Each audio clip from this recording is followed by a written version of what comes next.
Étienne Fontán is one of the architects of the industry.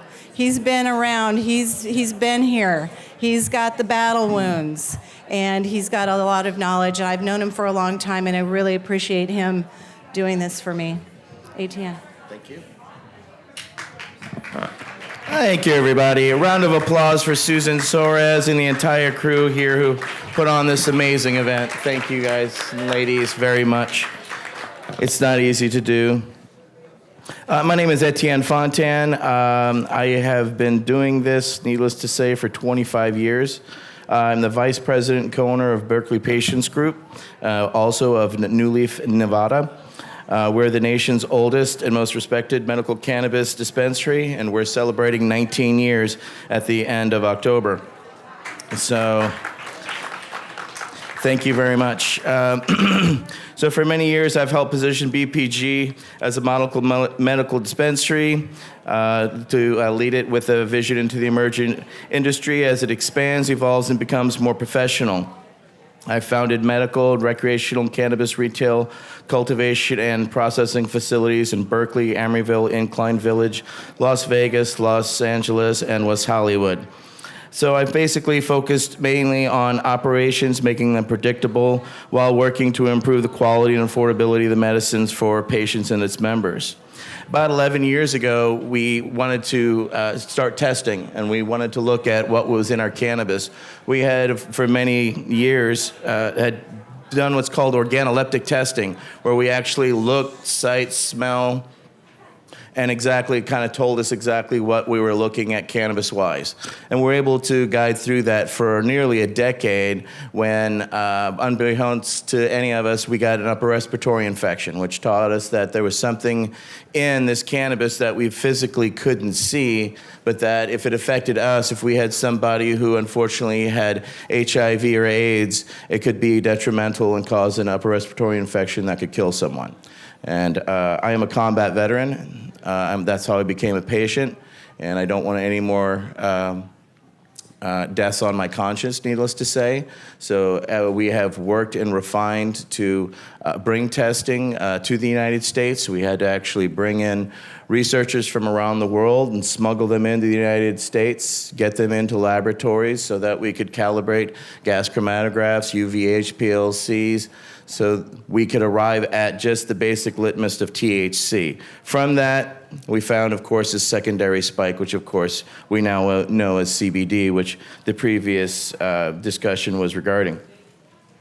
That has led us down, needless to say, a caveat. In Berkeley, we have been pioneers in testing. We also work directly with our city and our health department, because Berkeley is one of the only cities in California that has a health department. So we had active listeners and could also set precedent that could affect the rest of the state. We passed laws in the city of Berkeley which mandatorily made every dispensary test everything that was on their store shelves. This is prior to Prop 64. So we're very proud to have set the standards, but it's also been a very frustrating and long path to arrive at what we have now, which is a consistency of product now with Prop 64. Before us, I have some amazing women who are on this panel. To my left is Amy Ludlum, CEO and co-founder of Seven Cities Beverage Company. And to the right of her is Stacy Shymansky, founder of Medicine Women.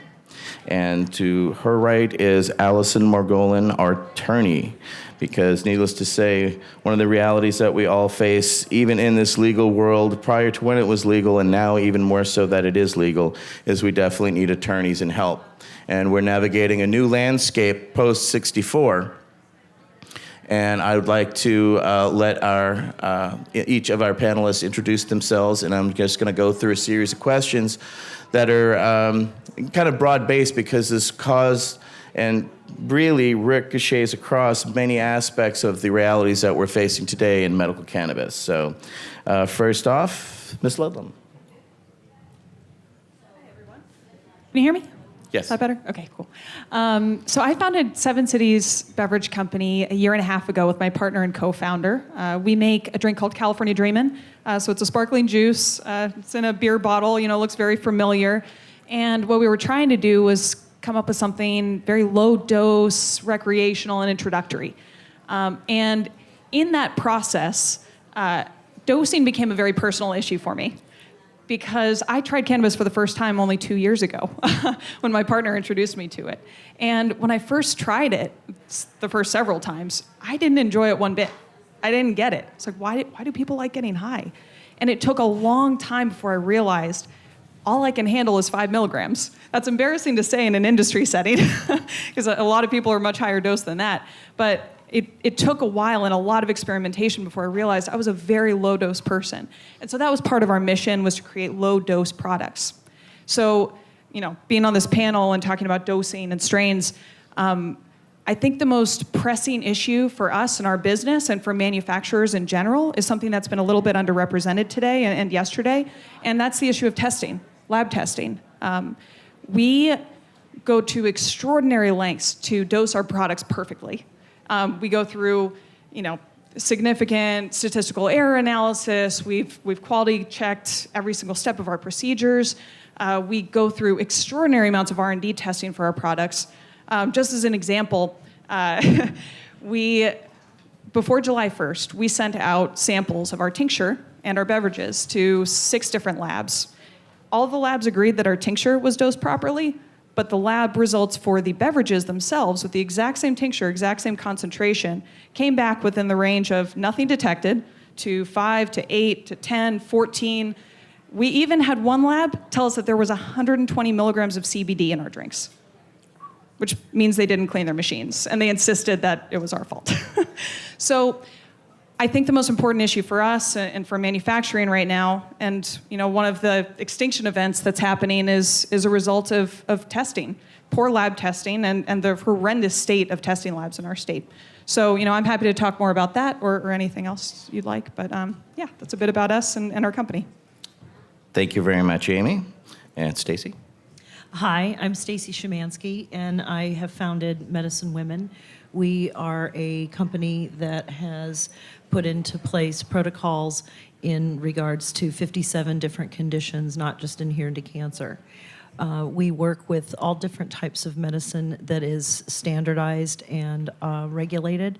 The thing that I'm really focusing on and what I'm here for is to keep medical cannabis alive and not just adult use. And with that, we have new regulations in place in the medicine where we have 100 milligram is the top dose for some medicines. And when you're treating different conditions, you need many more, a higher dose than just 100 milligrams. So that's my main focus, and that's why I'm here today. Thank you very much. And we'd like to welcome our attorney, Allison Margolin. Hey, everyone. So I've been practicing 16 years, but long before that, I went to Dennis Prohn's dispensary when I was 17. And I'm still wondering what the dosages were of the edibles there, but I guess we've come a long way, but like with reducing the amount of marijuana that's in edibles and the amount of THC. The current guidelines basically allow for 10 milligrams per dose, no matter whether it's for recreational or for medical. The other thing we were just kind of discussing is a little bit of a change that under the licensing scheme, in order to be considered medical or to get the medical prices or be able to buy medical products, you have to take your recommendation and take it to the Board of Health and get a registration card, which used to be kind of a voluntary thing before. But now in order to be able to, in order to buy a 2,000 milligram THC topical, you need to have a medical card. Otherwise, all the dosing requirements for medical and recreational are the same. So the good thing, other than I know the testing issue seems like obviously is a very practical concern, but the good news is that these days we actually have licenses that allow people to make edibles. In order to get a license to do edibles, you need to have a manufacturing license, generally non-volatile manufacturing, and there's many cities around California that allow it, including Long Beach right here, where you can get, if you get property that's in the right zone for manufacturing, you can get a license without too many problems other than from the planning department, but when you're actually doing building and safety. But otherwise, Long Beach, for example, is a place where people can make edibles. Los Angeles was just open for phase 2 for manufacturing, and it's going to open again for manufacturing. So I think the good news Although, of course, the details have to be hammered out, and there also need to be more labs because there's not enough labs. And we've seen even, in LA and all over the place, there's just not enough. But at least there's an avenue for people to be able to manufacture legally, which 2 years ago there wasn't. So that, I think, is good news, and the rest, I think, can be handled. So we're in a much better place than we were even just 2 years ago, and people being able to manufacture these products without worrying that they may be misunderstood to be doing chemical manufacturing and be subject to criminal prosecution is a wonderful thing. So I guess we can go from there. Excellent. Thank you very much, panel. Just kind of jumping right in here, one of the big realities, and I was expecting to have an actual laboratory on our panel, so I apologize for that not being the reality. But it has actually brought us to an impasse that many of us have seen and have felt in the January 1, and then, of course, after July 1, and the reality that we're all scaling for and preparing for, which is phase 3 of testing, which is coming up for January 1. There were only approximately 30 laboratories across the entire state that were calibrated and ready and up to standards. But we also found out that there was inconsistencies across those boards. On top of that, the delay because of the limitation of such few laboratories led to extreme backlogs that have affected every aspect of the supply chain. Many people who were hoping to have products sold by July 1st to have then post-July 1st product was literally unable to get their product tested, where many laboratories were giving the aspect of 5-day turnaround. It turned into 3 to 4 week realities for many people.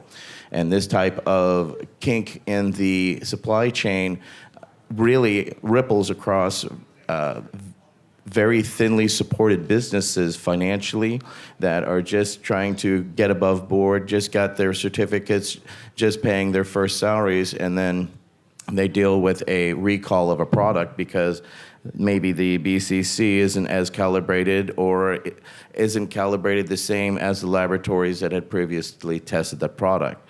That type of inconsistency is something we have to have addressed that will lead to further consumer confusion if that's not the case.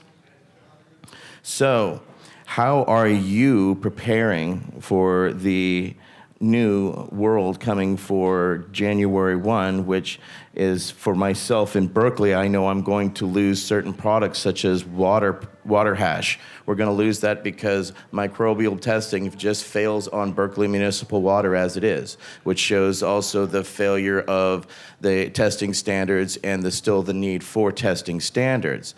So now businesses have to scale and be ready for the post-January 1st world, because we have to have product come November and December to be ready to stock on our shelves come that January 1. So preparing for phase 3 is an extraordinary challenge. We have had to do pesticide screenings on all of our juices. All of our cannabis is totally fine. It's all the other raw materials that don't have to meet any standards at all in typical supply chains that we have to worry about. For example, a tangerine juice that we used to use that was sold widely on shelves, marketed to children. It's a very, very small ingredient in one of our drinks. That has so much pesticide in it that it fails according to the cannabis standards. So, if your kids are drinking tangerine juice, you might want to ease up on that. But yeah, so, we have to cope with the regulations no matter what. And we are grateful that at least we do have an avenue to get to market. But, what do? We budget $25,000 for R&D, just basic R&D right off the bat. Know that we have to shell that out just to find a lab that can do adequate testing. We have to screen every last ingredient of every product, test relentlessly. And, quite frankly, we have to budget to maybe lose 25% of our product, depending on how test results come back. It's kind of like shaking a magic 8-ball and finding out weeks after you've spent all the money, gathered all the ingredients, produced the product, sent it off to a distributor, then 3 weeks later you find out that it failed by virtually nothing, and you know that it's right, but there's nothing you can do. And I think that's the biggest issue is the fact that there's no recourse for testing. You know, there's one test, one word by one lab, and whatever that one lab issues on their COA is it. It is carved in stone. There is absolutely nothing you can do about it, even if the lab makes a mistake and admits they made a mistake. So, quite frankly, we just have to budget to lose a lot. Allison, I have a question for you because this goes along this line. With investors and manufacturers at the risk of the inconsistency of testing, what legal recourse or avenues do these potential companies have and investors face in time for real-world costs? And is it even worth sometimes the time or the cost? You mean to sue a lab, or what are you saying? Correct. I had just a philosophical one. Laboratory tested this particular company 2 different times. It passed, BCC failed. They all are supposedly calibrated on the same. What legal recourse then do they have? Can they petition the BCC, demand for more legal testing? I mean, I think they can. I guess they can try to sue the laboratory. I still think, and people do, cannabis-related lawsuits. I would say not frequently, but with more frequency. But to me, I think that considering that cannabis is still a federal crime, I wouldn't want to be in a position to sue a lab, especially if I was doing adult use cannabis, which most of the places are doing that. So I think that because of that, I still would be hesitant to get into a lawsuit with the lab unless I was maybe doing only medical, and I don't even know of any entities that are doing only medical. So I think on a practical level, because of that, I'd be concerned. But I think, technically, yeah, you could go into court and sue the lab if they're not maintaining the proper standards, and you might be able to get relief. There's been, in Los Angeles, there have been tons of lawsuits, some of which we were involved with for a brief time. But basically, where partners of dispensaries sue each other over interests. And it seems kind of contrary to what I was just saying, even though the federal issue is an issue, in these state courts, the judges don't even understand anything of the law beyond what the attorneys are even telling them. So, and I mean, it is possible to go into state court and get relief. I would still have this concern, this outline concern, but I think that might be a little paranoid. I've seen people go into court, into, always superior court, get relief regarding partnership disputes, and it doesn't seem to be any issue at all. So I think they would have the same recourse, just suing the lab. But it depends on what the mistakes were, what the costs were, was it in line with, were they testing in line with what the standards are, or how did this mistake arise, just kind of any lawsuit.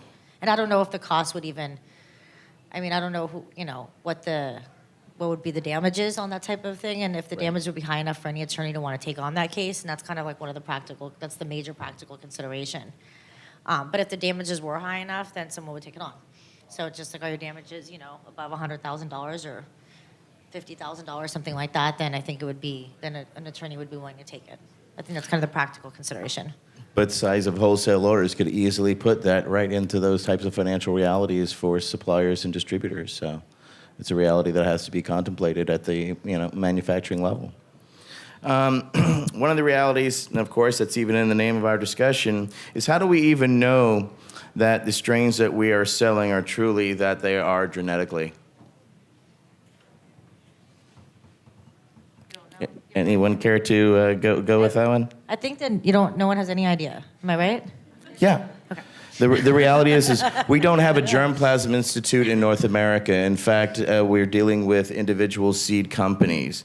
In fact, that kind of leads me into an interesting conundrum. We have companies like Candescent and Doses that are making products that are going toward sensations of feelings or perceived feelings based on what they have found to be cannabinoid profiles that seem to fit into certain chemical profiles that the companies perceived to be a feeling ratio instead of using genetic names.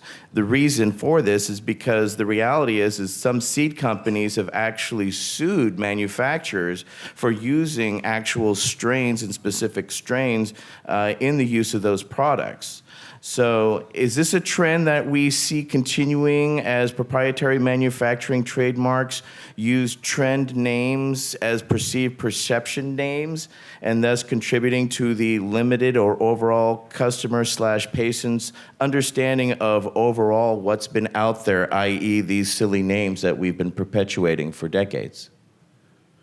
These are crazy and heavy philosophical ones. No, but what's the question part? What was the question exactly? Part of it. So, do we see more product lines and companies going in this direction as opposed to saying this particular product is, Kush?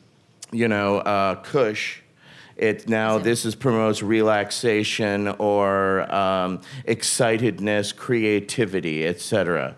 Because in the era of these companies now, and I know like such as cheese, Big Buddha is an actual seed producer and actually sued manufacturers who were using the term cheese that they had particularly trademarked.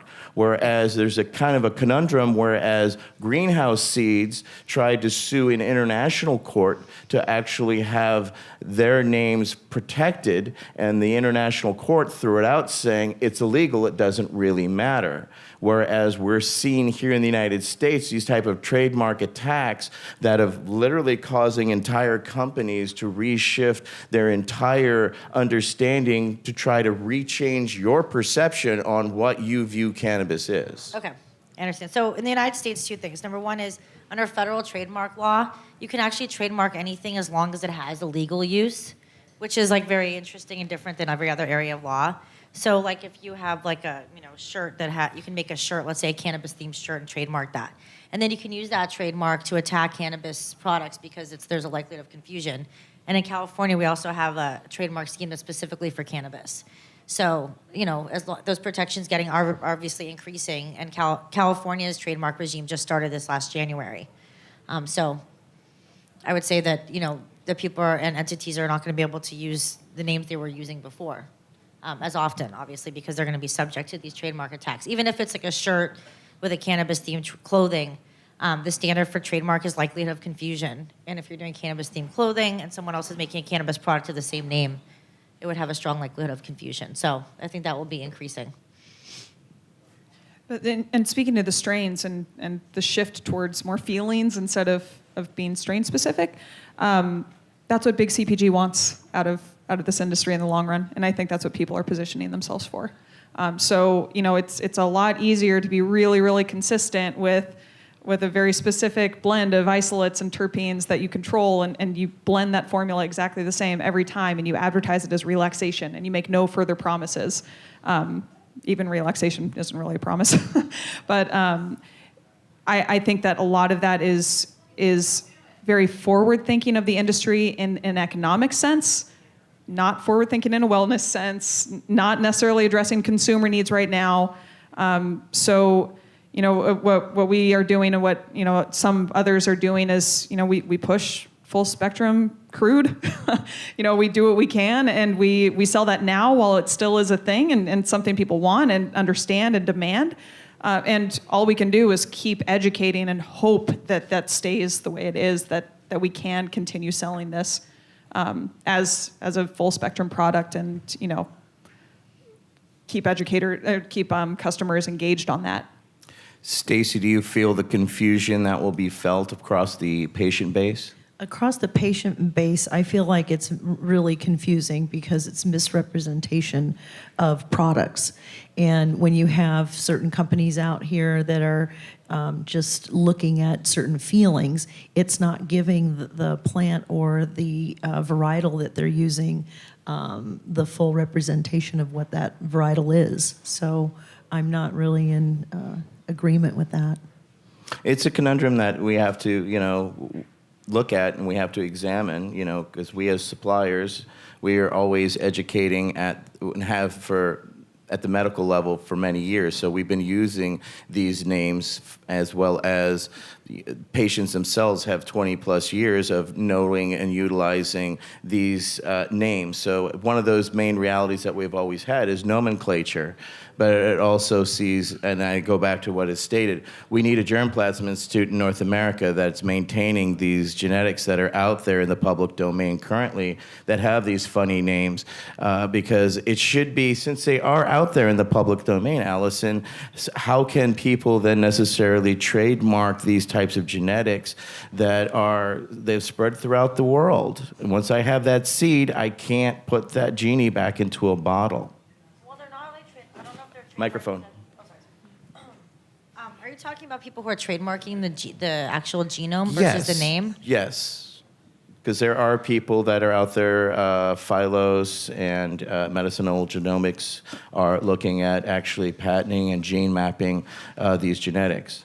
So I think the only thing that people can do if they have their own gene, and this is, by the way, just from an article I read several years ago. I'm sure you guys all read this, The Great Pot Monopoly, right? Because it's like the only thing that's actually come out even on the subject. But I guess all that people can do have their own varieties is try to do their own patents as soon as possible so that they don't end up, paying Monsanto one day. But that's obviously very difficult and expensive and time consuming.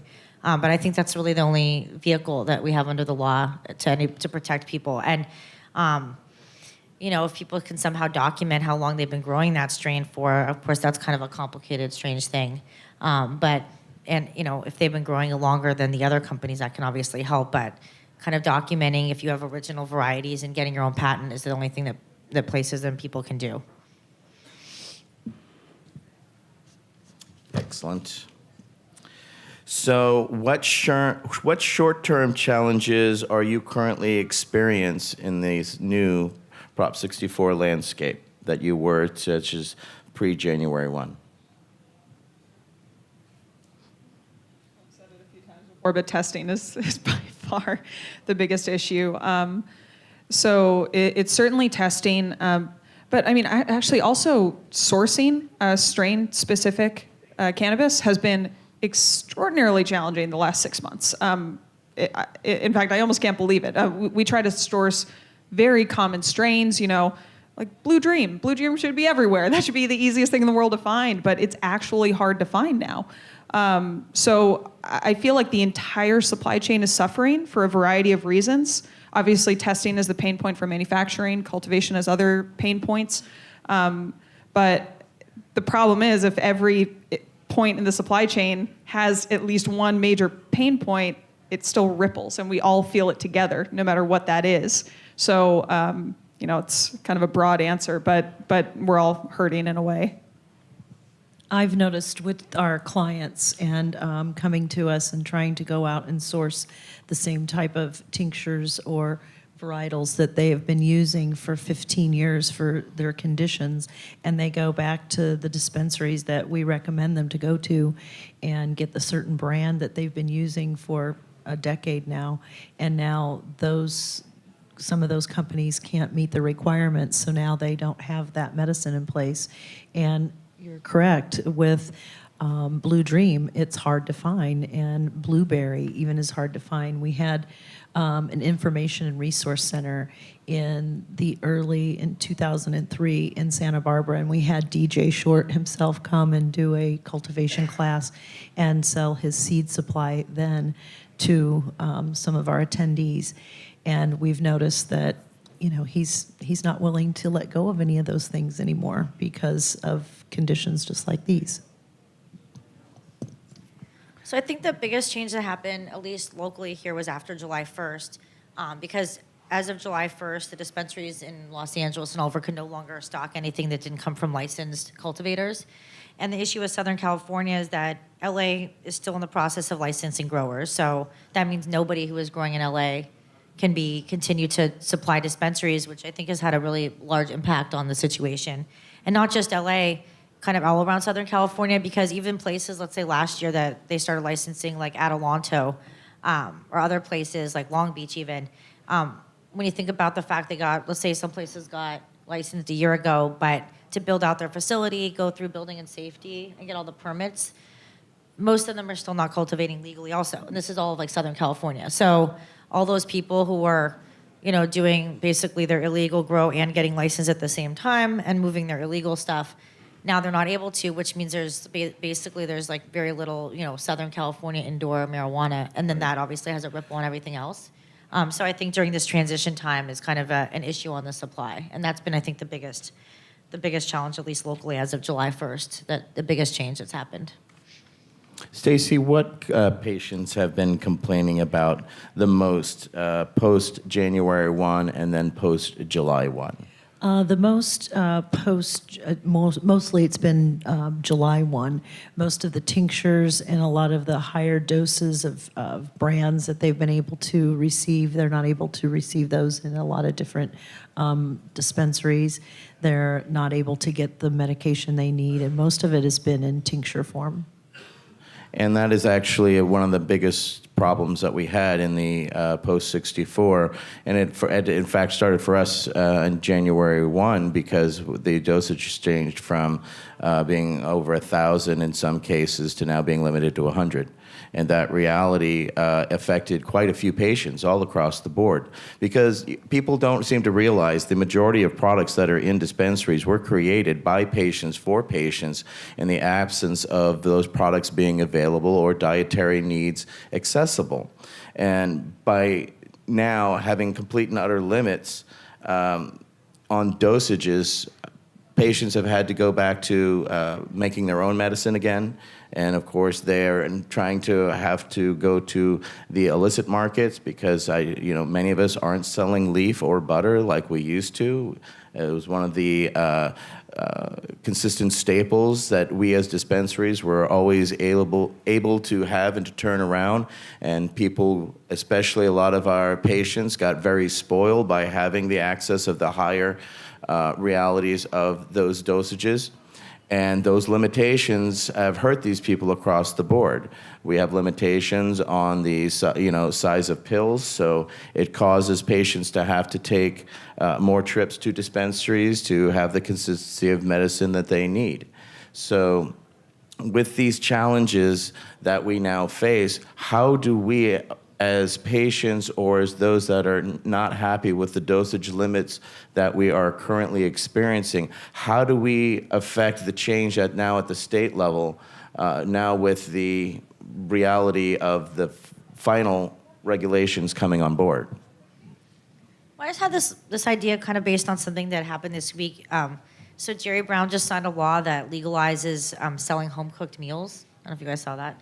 But maybe there's something we can do with that, that we can somehow combine to this cannabis area. I mean, I don't know exactly. I was just kind of brainstorming about it. But maybe there's something we can do where there's a way for dispensaries to provide some kind of fresh or some kind of food for people and somehow in line with that. And I think that there is a movement. In addition to that law, they also legalized, street vending and started giving out licenses for that last week. So there is a movement in other areas to kind of legalize things that are practically good for people and that people are doing anyway. And maybe there's a way that we can kind of take those movements and to create some new little area that we can kind of return higher doses to. And my partner had this point today that, it's obviously that, I don't know, this is kind of funny, but that it encourages obesity, that people have to be eating so much candy to get the same doses. Because it usually is candies, It's not usually like you get a a dry lot of the fruit or products something. that do come that are available are mostly in the candy and they're not toward the savory form, yeah. So maybe there's something we can do with this movement to legalize what's already been going on and the licensing of the street vendors and the home cooked meals, and maybe we can come up with some kind of practical way of making this more reasonable. We've always been advocating for eating less edibles to start. You can always eat more. You can't eat less, as we all know. When it comes to ingesting edibles, but we have found accommodating successes with microdoses and a demand of intro of lower level edibles, even lower than the 10 milligram, are definitely the request. I actually turned my mother on, and I needed to start with microdose because she was 77 years old. And fortunately, we were able to find products like the teas and other types of edibles to get her up to scale. But there's also a need for the 1 milligram, the 2.5 milligram, the 5 milligram, all the way up. Do you agree? Of course. No, my grandmother, she took even just this is several years ago, but the same thing. She would have needed like a 1 milligram before she died. We were giving her like little teeny bits, but the time she took like 5, she hallucinated in the middle of the night. So definitely. The only problem is for a 1 milligram edible, the lab test would have to come in between 0.9 milligrams and 1.1 milligrams, which is impossible.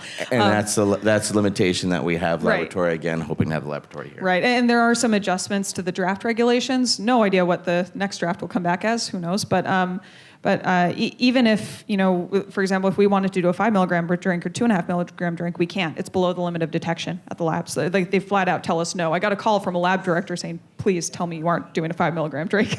So, that's just kind of the reality right now. A lot of people are looking to get into edibles. They want to produce a line. They're very fascinated by it. How does one navigate the new landscape of choices where everyone is vying for footprint, of course, stock availability, SKUs on store shelves, much less the reality of the lag in testing to get your product to market on time, which has a spilling into the distributor. One of the realities that many of us face is in this post-July 1, we have been over-promised product and half or a quarter of the order actually shows up at the door when the order finally does show up. It's just part of the reality as the distributor reality starts to scale. So,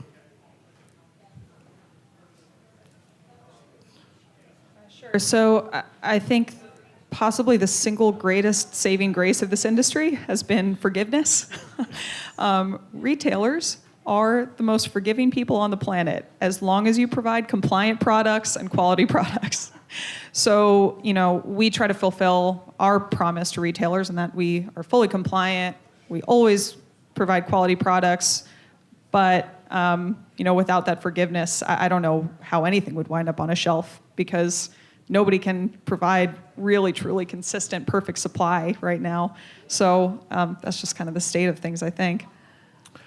And how did you arrive at the product line that you have? One of the realities that people who are looking to get into the edibles, everyone has a brownie. We don't need more brownies. Okay, so how did you then decide what SKUs that you could actually bring to market that would actually lead to sale and resale? Well, we worked backwards, which we're grateful for because it landed us on a good product, but we basically chose the single most difficult thing in the world to make.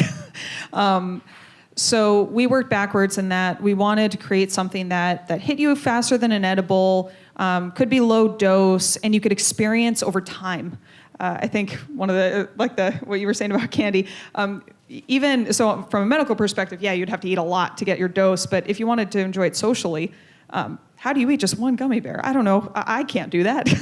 It's not in my nature. I want a package of gummy bears. So we wanted to create something that was an experience that you could enjoy over 10, 20, 30 minutes with other people. So that's how we arrived on beverages. But I think one of the things that really constrains the creativity in edibles, there's a lot of creativity in edibles, but there could be more in that the more capital intensive products aren't out there. Bottling is so capital intensive, especially bottling carbonated beverages. And if it were easy, you would see hundreds of carbonated beverages on the shelves. It would be like walking into a 7-Eleven. You have 50 beers to choose from. You'd have 50 drinks to choose from. You don't see it because bottling costs hundreds of thousands of dollars of equipment to do at scale, and we don't have access to easy capital. In fact, Lagunitas, who just created that hop flavors beverage, has actually failed in the canning and are actually turning it into bottles. So it's actually will be reintroduced because we're there specializing in bottles. So that's an easier and access for them. But if somebody were new coming into it, scaling and buying a whole bottle refinery, needless to say, is not cheap. So more than anything, find a niche, find something that's unique, be creative. So we've talked about patience. What are adult consumers thinking? Are they satisfied with the edible selections being limited at 100 milligrams per package? No. I don't think anybody's very happy about it, but I mean, in terms of, even though I made the statements I did in terms of liability, it is for the best to have them be as low dose as possible. I think that's obvious, But by the way, in terms of the brownie, I don't think that there's any, at least that I've seen, there's not many great tasting brownies that are being sold at dispensaries. So, I mean, I would say even a great brownie would be improved. There's not that much, I think, in general, unless maybe I don't know. But at least that I've seen, there definitely could still be better tasting other products. based like what I've seen is like they have like these things that I think that some of the places are taking from other these like fruit roll up things that they like throw weed on. Those are not so great. I mean, I think there could be a lot of room for improvement in the taste. So I think even, that could even be just having a better tasting products is already going to put you in a good competitive position for edibles. And that's something that BPG tried to come out. We actually did launch our own line of edibles right after we started testing. And we started to find the reality when we made a entire cookie, that entire concentration of where the THC could be over in this side of the cookie. So we wanted to work directly with the 3Ms of food. We wanted to reach out to regular type of laboratories. And when I reached out to them, they were like, yeah, we're not patients. We can't deal with it. But that's changed now. With 64, they can actually handle and they can actually deal with the recipes that you're creating and actually find better ways. We've seen, of course, just a change in the last 5 to 10 years, changing from butter to distillate for products that are edibles or even drinks, which gives a consistency of product that necessarily wasn't there. So I anticipate we'll see advances in the next 5 to 10 years, especially when we see the BevMos that are already starting to play up in Canada start to come play down in the United States. Even Coca-Cola just announced a week before last that they are going to be interested in a possible CBD line or an infused line of cannabis products. So as that gets embraced, we'll see that type of normalization. But we've got a long way to go, as well as many of you still can establish yourself and be that next Jack Daniels, that next Coca-Cola, because indications and contraindications are going to come with these realities. And one of the key things we need to also realize is the responsibility as we push and put out these products. We at BPG put out a contraindication form because we had people that would come to us and said, I ate way too much of this, or I smoked this with this type of medication, and I had this. We had an actual city councilman's wife actually eat too much edibles. This is prior 64, and when they arrived at our front desk, we handed her a contraindication form to fill out because, again, we're dealing and are dealing with patients, by patients, for patients. So we have to also understand and realize people are allergic to pot. People can get nauseous from pot. There's also recent studies showing that certain types of natural pesticides used on cannabis can cause cyclical vomiting syndrome. Studies still need to be done regarding that, but these are realities that consumers can and face. And if you are providing cannabis, you can have people have adverse reactions. We used to have a smoking lounge, and people would come and you medicate, and they would pass out. And then you have to call 911, and you have to deal with a whole other set of realities of the police, the firemen, et cetera. And then you start walking back, well, what did that person have? What was that dosage? Okay, so these are the realities that people need to realize. They're very exciting with the Prop 64. Once it passed, we have real limits. I felt comfortable giving cannabis to my mother because I knew these products were not in the 300 plus milligrams where, as we all know, you can go from 0 to ungodly uncomfortable very fast. You've all heard the audio of the policeman who stole the marijuana and ate it and got too high, and him and his partners thought that they were dying. Yes, it's hilarious, but unfortunately that's a reality and a contraindication that people have in the reality of non-consistent dosage that's out there. We're all taught to get as high as possible, to try to hit that Everclear type of high. That's kind of been the reality of that kind of underground market over the years. But as we've seen through the medical realities that have transpired, that's not how it has to be. That's not what it needs to be. And on top of that, I think that we have seen a too much of a swing with the 100 milligrams being the maximum that's available. And we need to really get behind and start legislation and start getting involved in Sacramento so that we can come as consumers and educated consumers and say, hey, we appreciate the line in the sand where you did here, but we think what we can do better here. And we got us to where we are by doing that. So I know that we can actually arrive there. But it's hard work. It's not going to be easy, people. So with that, I think we're going to start to roll our way toward the questions. I think we're toward the last end of the 15 minutes. So if you guys have questions regarding, indications, contraindications, strains and dosing, of course, is one of the most frustrating realities we're dealing with, and science is there, but it's not there where it needs to be yet.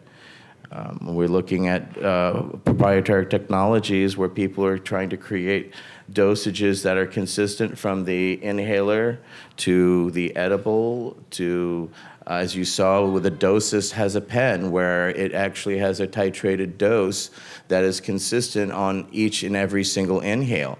We've seen great benefits for patients that have asthma and have lung issues.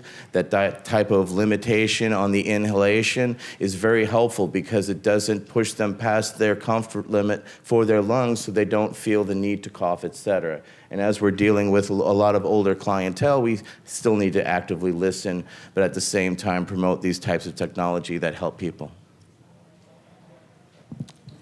Étienne, thank you so much. What a great panel. I heard a lot of concerns about testing, and it's an issue I've been hyper-focused on since watching our shelves go dry on July 1st. It was painful. It hurt. I'm an industry advocate, and I'm doing my best to try to find labs that are doing R&D testing right now for phase 3. In order to come up with a way to push back on something that the Bureau has control over, but it's not necessarily a regulatory fix because it's not in effect yet, and it's a tough one. And I think that we have 2 labs that will conduct R&D testing for phase 3 right now. However, any manufacturer that submits a product that fails is going to have to destroy that product. So I'm basically looking around, for any licensed operator that might be a little cash positive at the moment to donate product to this project so that we can push back on phase 3, and I need help. So I would love to hear your thoughts on that, on how we can work together. That sounds great. And, at the very least, we could provide materials for screening. Every one of our ingredients should be tested in compliance with phase 3 so that we know that everything going into it will pass on phase 3. Another issue with testing that I haven't touched on quite as much, because obviously this is a very painful issue for manufacturers from a business perspective, but we also have to remember that when we have a testing setup where products are sent off, one lab conducts one test, and that result is set in stone, if that result is wrong, then the manufacturer has to choose between relabeling according to what they know is a wrong result or destroying, which is economically very painful. So, we've had to face that choice where we know that our drinks have 10 milligrams in them. A test comes back and says 6. Now, I know that for higher dose people, that's not a big deal, the difference between 6 and 10, but for low dose people, if I misdosed myself and drank, what I thought was 6 milligrams, thinking that that's my dose, and I actually had 10, I would be in for a very unpleasant ride for the next 2-3 hours. So it's not safe for consumers to set things up this way. And that is the BCC's number one priority. So I'm very confused as to why this is the case, that they've set up such an unstable system for testing. I'll just say that. So yes, we absolutely want to prepare for phase 3. I would be happy to work with you on that. Thrilled, actually, because I want that to be our single biggest selling point to retailers, that we are ultra prepared. And in addition to that, I think we also need to address the consumer concerns around the current setup of testing. I think that's possibly the most important issue here. And don't forget to actively listen, Don't forget these, as you get into your productions, these are formulas. Maintain your formulas, maintain your supply. That's also one of the biggest problems that people are dealing with due to laboratories failing. They thought they had a farmer that they were working with, and it grew absolutely amazing type of flower, and next thing you know, it fails, and now they have to start over. And again, in the very fine line that we are in this post-July 1st world with everybody having to have investors. On top of that, you have to have facilities, one type of failed test and one type of lost product line, and you are out of the game.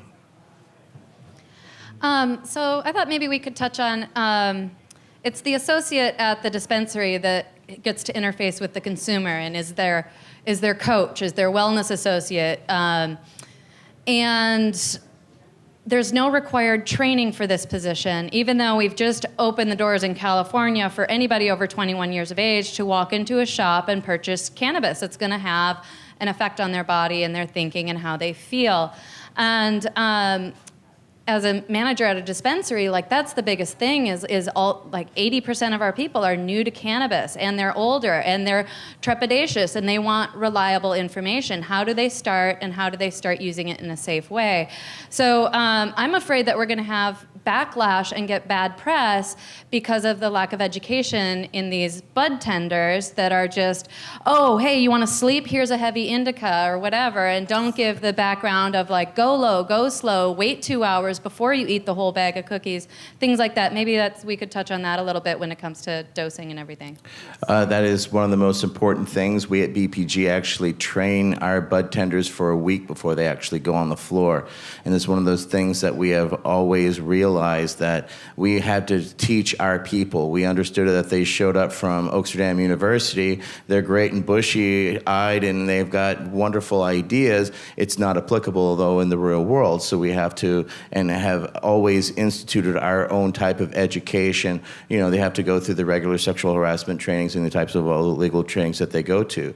So they have a week of training before they even hit the floor. And then when they hit the floor, they've got 2 days shadowed with a manager so that they can actually deal with and answer questions. I implore other dispensaries to do the same because in the absence of this type of education and with so much misinformation and, you know, types of flowers that are out there, we run through and turn over a lot of different product. We see anywhere from 600 to 800 people a day. So we have a large variety, but we also have 19 plus years of experience. So it's something we have always worked toward and have always fostered, and one that every type of dispensary needs to. We have separated even the dispensary into 2 different lines. We have the recreational line and a medical line because our medical people have specific questions and needs, whereas earlier on throughout the first 8 months of the year, most of the recreational people had questions because they had heard about these products, they've seen them at high times, and now here's a plethora of 300 before you to choose from, and it's a staggering reality to narrow down and help them weed through the realities, no pun intended. So it's something that you have to foster, it's something you have to invest in, and it will do nothing but help you and help those people because they can then, more than anything, deliver information with confidence. On top of that, all of these wonderful manufacturers now are coming out and giving demonstrations, and if you talk to your distributors, they'll put you in touch with the companies directly, and they'll come out and do demos. So you can actually do demos behind the scenes during your lunch breaks for people so that they get educated on the product for when they hit the floor. And then you can also educate out front when the patient or customer base comes through so that they can see. So it's a multi-tiered way that you have to do an education. But unfortunately, yes, there is no standard within the state, and there needs to be sort of a compliance test. Look, if you go and you work in food service, you got to go get a simple food handling situation. So there's no doubt that there needs to, and I think we could all agree, there needs to be standards, and we're happy to do that. We actually taught two different classes this summer. One was to educators in Alameda County, because in the absence of DARE taking away all their marijuana information, they've got no information on marijuana. So we're teaching your teachers about marijuana because they have no information out there. And if anybody wants to, there's a whole business out there to educate educators. And after we did that, then we had a whole series of heart surgeons that reached out to us. So now we're going to volunteer our time and work with heart surgeons and educate them about cannabis and CBD. So the education never stops. Even with the realities that we're all facing, you still have to find your niche. And there you go. There's somebody who could start something for, doctors and lawyers, as well as, educators that your children are looking toward currently, because there's misinformation out there. So if you think the consumer is coming in, the educators are realizing these kids are smarter. They're using these vaporizer pens in classes, and they don't know what they are. And they also don't realize that if they catch that kid with pot and they turn them in, they're also ruining this kid's chances of a future, because they have no access to, student loans, et cetera, or even, potential student housing. So it has an ungodly ripple effect. So we do our education ourselves, and we try to lead by example, but we also started government relations and try to lead by example too. So nobody necessarily always follows. So you have to always realize and look toward others and look at ways to reinvest and educate your people, because they're your best asset, and they're the best and most frontline access to those patients, because you never know if today is somebody's first day or their last day. So treat them with the respect that you want to see. I was physically removed from 4 different VA facilities as a combat veteran for just mentioning my medical cannabis use. So I swore that no one would ever have to deal with that type of shame again. But education comes with that, so that my people can speak confidently every single day and know that they're speaking is the best of the truth that is accessible through the science that is available. And I implore every type of dispensary to do so. And if you want to learn how we do it, reach out to me. I'll be more than happy to show you. It's easy. Hi. My question is, how do I go about finding out? I need medicinal purposes, not recreational. And in the past, when I've tried to have cannabis, it always seems to accentuate my pain. It's like my mind just goes straight to that area, and it just pounds over and over with that. It makes me so aware of it, so it puts me in more pain. So how do I go about? Because, like you said, when you go to different dispensaries, if they're not well versed or have the knowledge as to what you should try, then that's a catch-22 for me. Is there some suggestion you would have as to how I would be able to know? I would recommend you get a notebook. And from that, you should document the different types of genetics you try, what works for you and what doesn't. What dosages, how did you feel beforehand? What time did you take it? When did the onset happen? How did you feel? The part of the reality is it's called practicing medicine. It's not mastering medicine.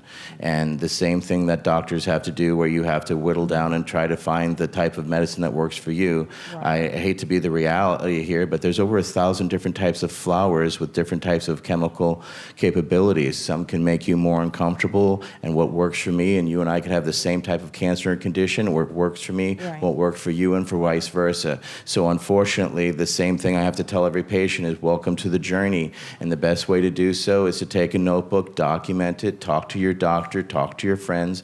Every time you try something, document as best as you can when you tried it, onset, how long it lasted, how did you feel the next day, did you have a hangover, as best as you can, so that you can then go back and reference. Cannabis can disassociate you, so you can get lost, but as much as you can then document and know for yourself, it'll also help you whittle down to find what's works for you. But unfortunately, the reality is we don't have the Ray Kroc. There's not a quarter pounder that I can get here that I can get the same in Berkeley. Wow. On top of that, the same type of OG Kush I grow here will grow differently in different types of area and come out with different types of chemical profiles. It is not easy. This is a very complex question, and one I don't want to pretend that I can give you a simple question to, but one every single one of us here that's dealt with cannabis has faced.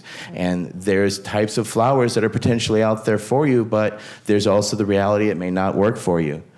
People are allergic to it. People do get sick from it, But at the same time, I've also seen the most amazing turnaround, as well as it's changed my life. So it is possible, but unfortunately, welcome to the journey, and you will have to walk through some uncomfortable situations before you find what works for you. And then when you do, hunt it down and get it everything possible. Okay, just one small thing. Should try CBD products or just try different strains of... We all have endocannabinoid systems, so CBD alone can work, but we find that the combination of THC and CBD together have the best beneficial effects. Now, what ratio works for you? 1-to-1, 18-to-1, 5-to-1, etc. There's fortunately a plethora of products out there for you to try. And the best thing to do is to find a reputable dispensary through weed maps, etc., or talking to other people that has reputable dispensary bud tenders, and then just go in and ask questions. We're here for you. We've lived with 18 plus years of feedback, but we can only guide you in certain directions. We're not going to find the magic pill for you. You're going to have to find that. I think great. Thank you. Well, there's one more thing I think that we're not getting into, which is that every drug experience, there's the pharmacology, and then there's the set and the setting, and that's the emotional state you're in and who you're around when you do it. Yeah. So you have to be like when any experience with weed or any other drug, that has to be like something that like not accentuated. You know, whatever your best situation is, where you're not thinking about the pain, has an impact on the way you experience it. And especially marijuana is different than, it's not a stimulant, it's not a depressant. It's something where the set and setting is actually even more powerful, I think, than in most other drugs that can be classified easily. So that's, I think, something to be, extremely conscious of. That can completely change. Even the same weed, you can have a completely different experience. So I would say it's always something to be aware of. And make sure that it's a licensed facility. Yeah, it can definitely be psychedelic too. Be careful if you do edibles, because edibles turn to what's called alexia-hydroxymetabolite, and that's a psychedelic in the liver. So as much as you think you may be doing fine, you can really put yourself uncomfortable. So again, eat less. You can scale up. You can't scale back. All right, with that, I think that's the end of our questions. I would like to thank all of my panelists personally, and once again, a round of applause for Susan Soares, the entire State of Cannabis crew for their hard work to pull off this amazing event here, and also the amazing crew at the Queen Mary for hosting us over these past few days. So I thank you all, and you have a wonderful and safe trip home. And now we will turn it over to Susan, who will now have the final state of goodbye, where everybody gets to come up here and get their 2 cents in. I'm Étienne Fontán with Berkeley Patients Group. Thank you very much. Late breaking news. AB 2020 was just signed by Governor Jerry Brown. Woo! Yeah! Keep working, people. See, change does happen. And also 1294, the social equity one. Yeah. It does. Yeah. Can you tell us? We don't know it like by heart like you. Tell us what exactly that is and what it does. Can you guys, real quick? Sorry. Which one? Both, please. AB 2020 is a bill that will allow for on-site consumption at cannabis events that are not located on county fairgrounds. Right now, all events with consumptions must be on county fairgrounds or district ag associations. So next year, we'll be able to get a smoking permit for this event. Oh, wait, say it again. So what is it? How does it change things again? So how does it different than now? It allows it. Tell us again about the change. Like, how does it change from now? About the consumption festivals. So what it is that right now the only state legal consumption festivals can happen at a county fairground, like the Emerald Cup up in Santa Rosa, or at the National Orange Center, or the Nas Event Center. Those are some of the only eligible venues, as opposed to the Queen Mary, which is not an eligible venue until this bill was signed. Additionally, SB 1294, the equity bill, there will now be $10 million from the state budget going to help support local equity programs, provide technical assistance for equity applicants at the state level, and ensuring that folks that were victimized by the war on drugs have access to cannabis licenses. When does it go into effect? Both bills go into effect immediately, but they are really contingent on the regulations being constructed around them. So hold on till December.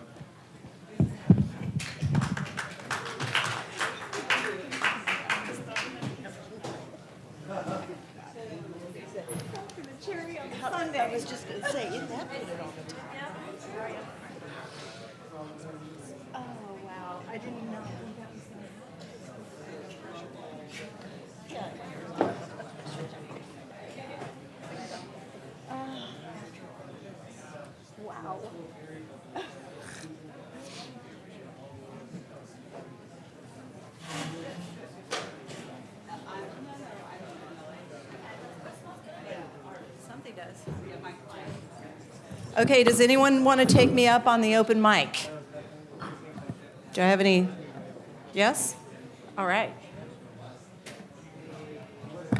Hi, I'm that boring guy who was staring up here before, just talking endlessly about weed, and I'm still going to do so. Again, I've spent my whole life as an adult, post-war, involved in the legalization of cannabis. And for 25 years ago to say it was never going to happen in our lifetime, and to stand on the Queen Mary 25 plus years later is the biggest I can necessarily appreciate and give. But it also shows us, as we have also just talked, we still have a lot of work to do. We need to plug in and stay plugged in Sacramento. On top of that, get involved, Don't forget that legalization still needs to happen on a national level.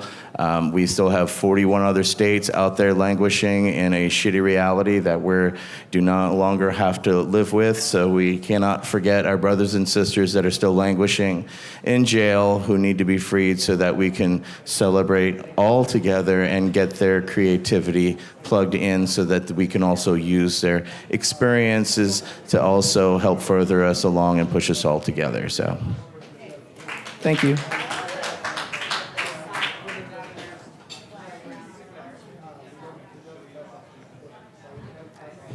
Good afternoon. My name is Omar Figueroa, and I just want to celebrate with you the passage of AB 2020.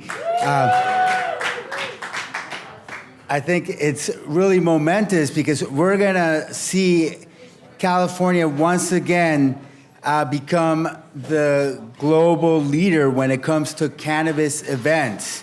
Nowhere else will we have places where you can have adults 21 and over buy, sell, and consume cannabis. You know, there's other states just don't have that kind of social use of cannabis.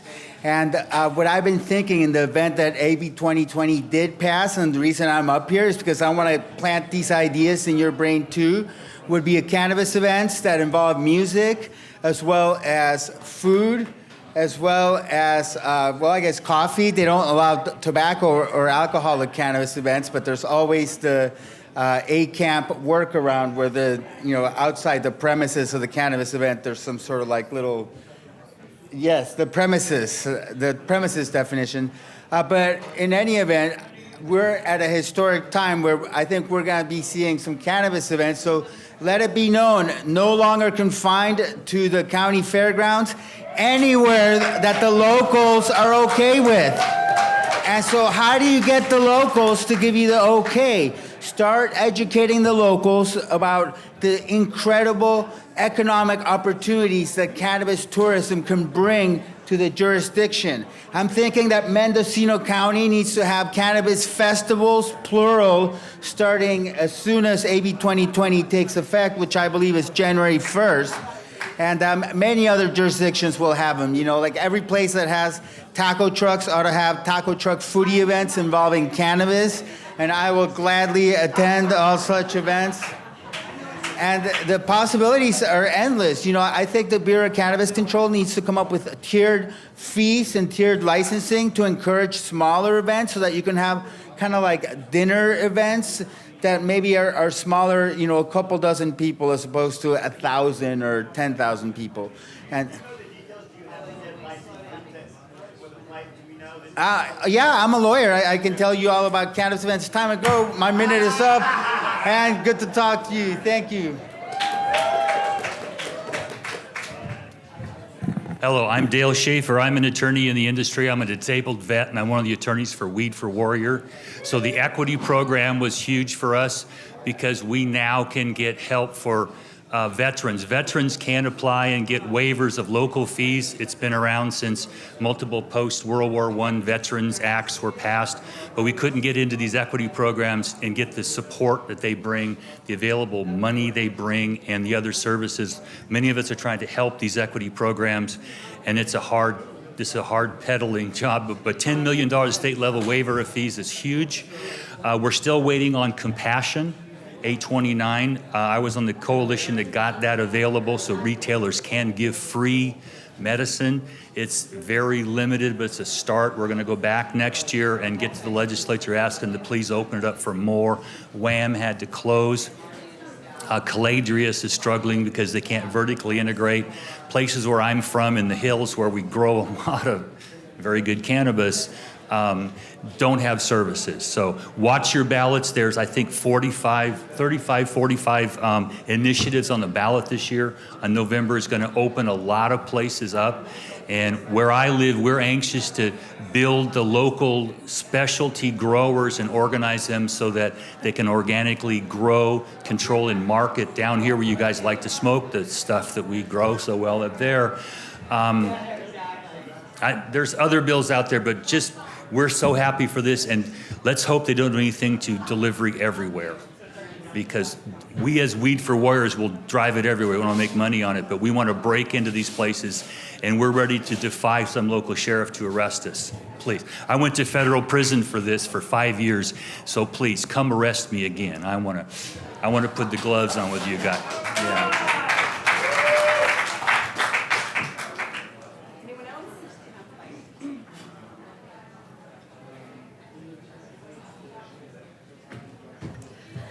My name's Sarah Grew. There's just one concept I want to plug and leave you with to think about. Our words really carry a lot more meaning than just what you hear in that sentence in that split second. They leave a feeling with people.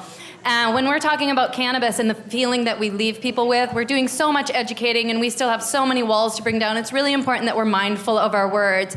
And I want us to think about the difference between using the word recreational and the word adult use.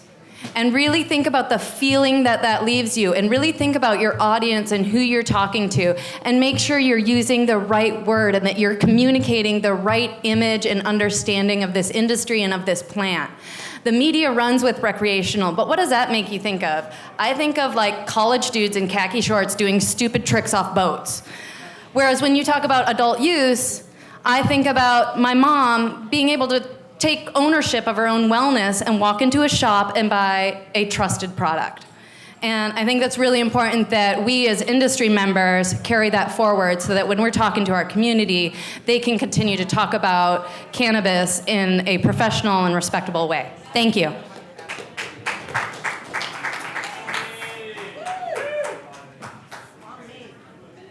Well, thank you for that, but I do want to add one word to that vocabulary: inspirational. That's what I call recreational or adult use. It's inspirational. And I think we never want to forget that part about cannabis, that it has a spiritual base, and that's the base of its healing as well. And it's the base of how we join together with community. So the spiritual word, and I want to say, let's try and use that word inspirational about cannabis, and that's going to take it into another dimension. So thank you very much, and thanks you all for being here.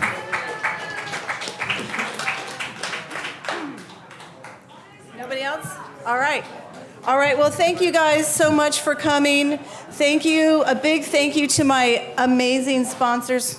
What do you need? Oh, don't forget your phone, Omar. My amazing sponsors really made this happen. Especially 7 Pass Token over here. I could not have done this without them. My amazing volunteers. And just one final word. If you want to support events like this that you feel are important, buy your tickets early. That's what makes it happen. Thank you.